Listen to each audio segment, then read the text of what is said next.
Om Sri Gurubhyo Namaha. Sri Guruvayurappa Sharanam. Here now we are coming to the Ramayana story, Dashaka 34 of Narayaniyam. This Ramayana story is contained in Srimad Bhagavatam Skanda 9, chapters 10 and 11. Sri Bhattacharya has condensed this into two dasagas in Narayaniyam 34 and 35. Apart from the Bhagavata, Sri Bhattacharya has added some more details, may be taken from various sources. The Dasaratha was the king of the Ikshvaku dynasty. He ruled over the kingdom of Ayodhya. He was the son of Aja and Indumati. The king had three wives, Kausalya, Sumitra and Kaikeyi. Ramayana tells the story of Rama. Rama is the sixth incarnation of Lord Vishnu. Lord Brahma, pleased with the demon king Ravana, gave him a boon. Ravana would not be killed by any god or demon. Ravana scorned humans and so he did not include them in his boon. The wicked Ravana continued to torment the three worlds. Hence, the gods gathered in front of Lord Brahma for assistance. Lord Vishnu also joined the group. Upon advice of Brahma, Lord Vishnu agreed to take a birth as human, only with the motive to uphold dharma and kill Ravana. On being prayed by Devas for destruction of Ravana, a yajna, that is Putra Kameshti, was performed by Rishyasringa sage on behalf of King Dasaratha. Putra Kameshti yajna is a special offering to the gods. It is performed for the sake of having a son. The king gave the divine payasam which was brought out by Agni during this sacrifice to his three wives. The Dasarathas and his wives were now overjoyed. Dasaratha divided the divine portion among the three wives, Kausalya, Sumitra and Kaikeyi, and they gave birth to four sons, Rama, Lakshmana, Bharata and Shatrughna. Time passed by fast as the princes grew up together, delighting King Dasaratha. When Rama was about 16 years old, sage Vishwamitra came to visit Dasaratha in search of help against demons who were disturbing his Vedic rituals. He asked King Dasharatha to send Rama for protection against two powerful demons called Maricha and Subahu.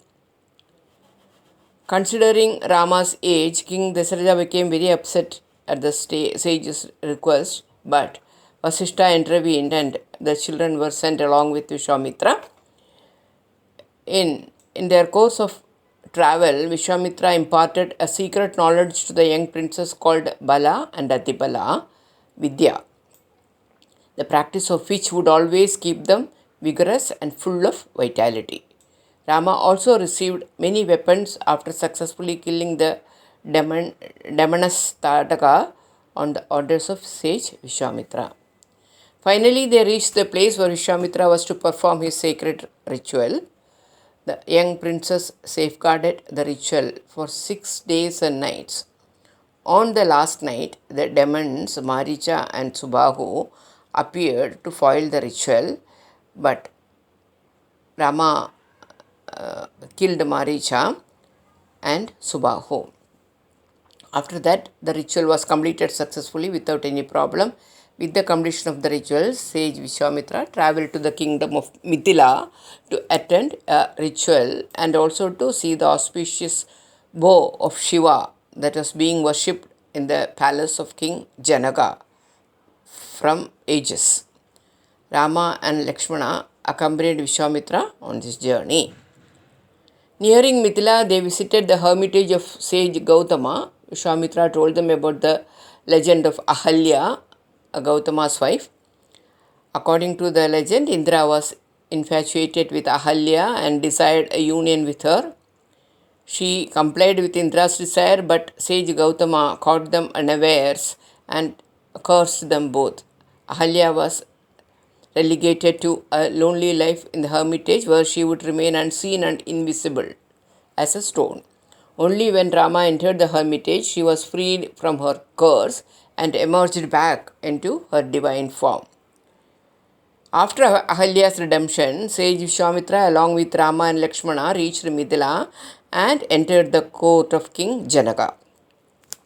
Lord Shiva had gifted a celestial bow to King Janaka of Mithila. King Janaka set the condition that he would marry his daughter Sita to the person who would be able to string Pinaka, the bow of Lord Shiva. At once, Rama easily bent the bow until it cracked in two pieces, making a thundering explosion which rendered all present unconscious except for Vishwamitra, Rama, and Lakshmana. At that time, the gods showered flowers from the sky upon Rama, and there was a cheering in the heavens.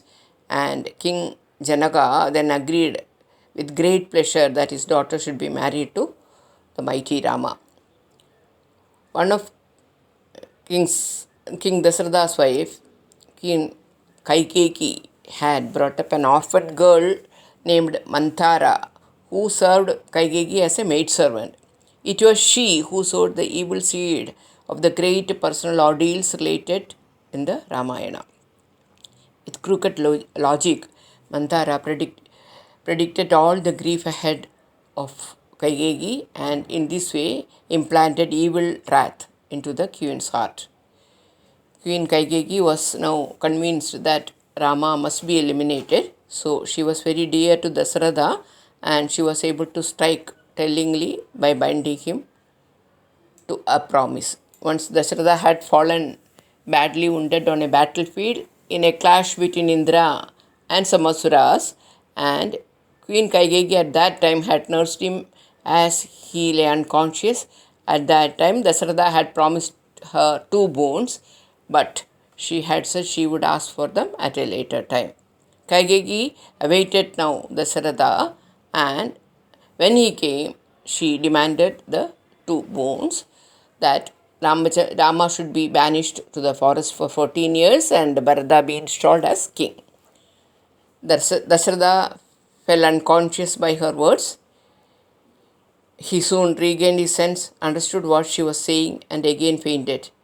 He had made a promise, and as a Kshatriya, he had to stand by it. Because he had promised Kaikeyi a boon at that time when she had saved his life, therefore he was obliged to grant her the promise. Ramachandra was called to court by Dasharatha. Lakshmana stood by him. On entering his father's presence, Rama found the king looking miserable and distressed, seated on a sofa with his queen Kaikeyi. She personally delivered the cruel message to Ramachandra, and Rama replied, "Very well, I shall go from here and proceed to Dandaka forest for 14 years with an unwavering mind."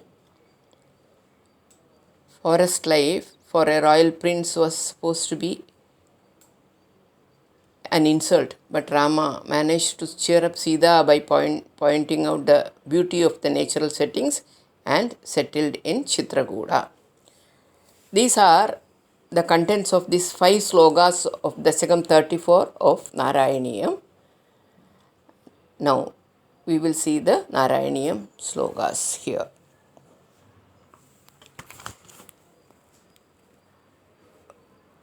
गीर्वाणैरर्थ्यमानो दशमुखनिधनं Kosle ऋष्यशृङ्गे पुत्रीयामिष्टिमिष्ट्वा ददुषि दशरथक्षाभृदे पायसाग्र्यं तद्भुक्त्या तत्पुरन्द्रीष्वभि त्रिषु सुसमं जातगर्भासु जादो रामस्त्वं लक्ष्मणेन स्वयमथ भरतेनाभिशत्रुघ्ननाम्ना. Meaning, the Devas prayed to thee for the destruction of Ravana. In the kingdom of Kosala, the sage Rishishringa performed the Putrakameshti Yajna on the request of King Dasharatha. From the Yajna emerged the divine Payasa, which the king distributed amongst his 3 wives, and you, Guru Ayappa, were born to them as Rama, then as Lakshmana, and also Bharata and Shatrughna. कोदण्डी कौशुकस्य क्रतुवरमभिदुं लक्ष्मणेनानुयादो यादो भूस्ताववाजा मुनिकथितमनुद्वन्द्व शान्ताध्वखेद नृणां त्राणाय बाणैः मुनिवचनबलाल् ताडगां पाडयित्वा लब्धास्मादस्त्रजालं मुनिवनमगमो देव सिद्धाश्रमाख्याम्. At the bidding of thy father, followed by Lakshmana, you proceeded to protect the great sacrifice of Vishwamitra, carrying the bow Kodanda. To remove the fatigue on the way, the sage imparted 2 mantras, Bala and Adibala, by the order of the sage for the relief of the men, who destroyed the demoness Tadaga with arrows.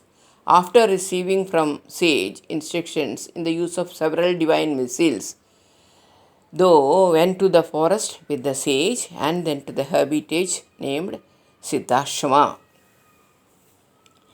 मारीचं द्रावयित्वा मखशिरसि शरैः अन्यरक्षांसि निघ्नन् कल्यां कुर्वन्नहल्यां पतिपदरजसा प्राप्य वैदेहगेहं बिन्दान्नश्चान्द्रचूडं धनुः अवनिसुधामिन्दिरामेव लब्ध्वा राज्यं प्रातिष्ठदास्त्वं त्रिभिरभिजसमं प्राद्रवीरैः सदारैः.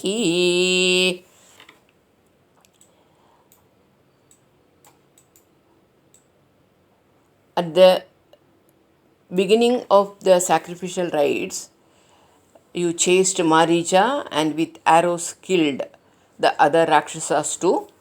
On the way, purified Ahalya of her sins by the dust of thy feet. On reaching Janaka's palace and breaking the bow of Shiva, you won Sita, the daughter of the earth, as thy consort, who was Lakshmi herself. Along with 3 great brothers and their wives, you set out for the kingdom.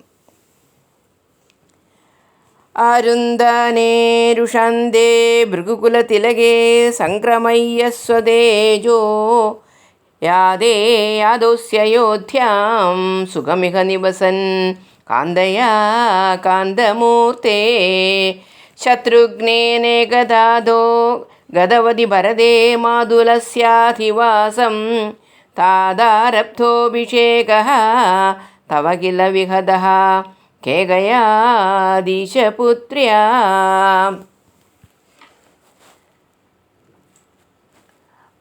O radiant God, Parashurama, the foremost of the Bhrigu clan, confronted thee with a great anger and you defeated him. Then Parashurama transmitted all his powers to you and went away. You went to Ayodhya and lived happily with thy consort Sita. Then one day when Bharata along with Shatrughna had gone to his uncle's kingdom, your father fixed thy coronation, which was obstructed by the daughter of the king Kekaya, that is Kaikeyi. तादोक्त्या यादुकामो वनम् अनुजवधू संयुधश्चावतारः पौरानारुध्य मार्गे गुहनिलयगदः त्वं जडाचीरधारी नावासन्दीर्य गङ्गाम् अधिपदवि पुनस्त्वं भरद्वाजमाराद नत्वा तद्वाक्यहेदोः अधिसुखमवसः चित्रकूटे गिरीन्द्रे. To keep thy father's words, you proceeded to go to the forest, accompanied by thy consort Sita and brother Lakshmana, armed with a bow. The crowd of citizens, stricken with grief, who followed thee, you sent back, and on the way went to the residence of Guha. In the ascetic garb of bark cloth and matted hair, you crossed the Ganga in a boat and paid obeisance to sage Bharadwaja, who lived nearby. On the sage instructions, you camped on the great mountain Chitrakuta and lived there very happily. With this, the fifth sloka of this chapter is completed. We will end this video with the Rama Bhajana sloka. Om Ramaya Ramabhadraya Ramachandraya Vedase Raghunathaya Nathaya Sidaya Pade Namah.